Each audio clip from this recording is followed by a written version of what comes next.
மாணவர்களுக்கு லேப்டாப் வழங்கும் திட்டத்தை நேற்று முதலமைச்சர் தொடங்கி வைத்த நிலையில் முதலமைச்சருக்கு மாணவிகள் நன்றி தெரிவிக்கக்கூடியதை மற்றுமோர் அண்மை செய்தியாக நாம் பார்த்து வருகிறோம். விவரங்களை உடைய செய்தியாளர் பாரி கார்த்திக் வழங்க நாம் கேட்கலாம். பாரி கார்த்திக், நேற்றைய தினம் இந்த திட்டம் தொடங்கி வைக்கப்பட்டிருந்த நிலையில மாணவிகள் முதலமைச்சருக்கு நன்றி சொல்லிக்கிட்டு இருக்கிறாங்க. அந்த காட்சிகளை பார்க்கிறோம். மேலும் விவரங்கள்.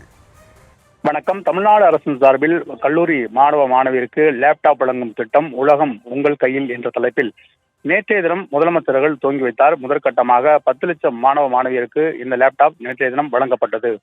முதலமைச்சர் நேற்றைய தினம் துவங்கி வைத்த நிலையில் மாவட்டம் தோறும் அந்தந்த அமைச்சர்கள் மாவட்ட ஆட்சித்தலைவருடன் லேப்டாப் வழங்கும் திட்டத்தை இன்று முதல் துவங்கி வைக்கிறார்கள். இந்நிலையில் முதற்கட்டமாக நேற்றைய தினம் 10 லட்சமும் கூடுதலாக 10 லட்சம் மொத்தம் 20 லட்சம் லேப்டாப்கள் இறுதி ஆண்டு படிக்கும் மாணவ மாணவியருக்கு தமிழ்நாடு அரசு சார்பில் வழங்கப்பட்டு வருகிறது. அதன் அடிப்படையிலே தற்போது முதலமைச்சர்கள் ராணிமேரி கல்லூரியில் இருக்கக்கூடிய மாணவிகள் லேப்டாப் வழங்கியதற்கு நன்றி தெரிவித்து முதலமைச்சருக்கு பூ கொடுத்து நன்றி தெரிவிக்கிறார்கள்.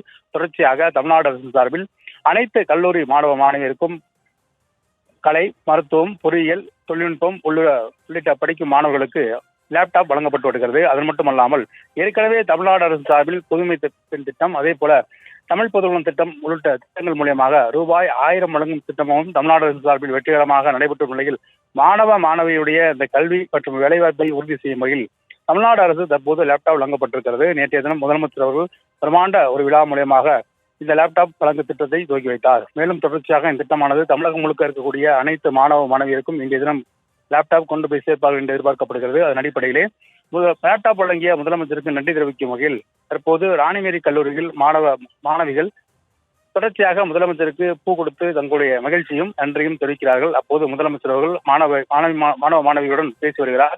அப்போது தொடர்ச்சியாக நீங்கள் நன்கு படித்து மிகப்பெரிய அளவிற்கு தமிழ்நாட்டுக்கு பெருமை சேர்க்கும் வகையில் நீங்கள் வர வேண்டும் என்றும், உங்களுடைய உழைப்பு தமிழ்நாடு அரசு பார்த்துக்கொள்ளும், கல்வியில் மட்டும் நீங்கள் கவனம் செலுத்துங்கள், கல்வி ஒன்றுதான் உங்களிடமிருந்து பிரிக்க முடியாத ஒரே சொத்தாக இருக்கிறது என்றும் நேற்று முதலமைச்சர் அவர்கள் பேசிய நிலையில் தற்போதும் மாணவிகளிடம் முதலமைச்சர் அவர்கள் பேசி வருகிறார்.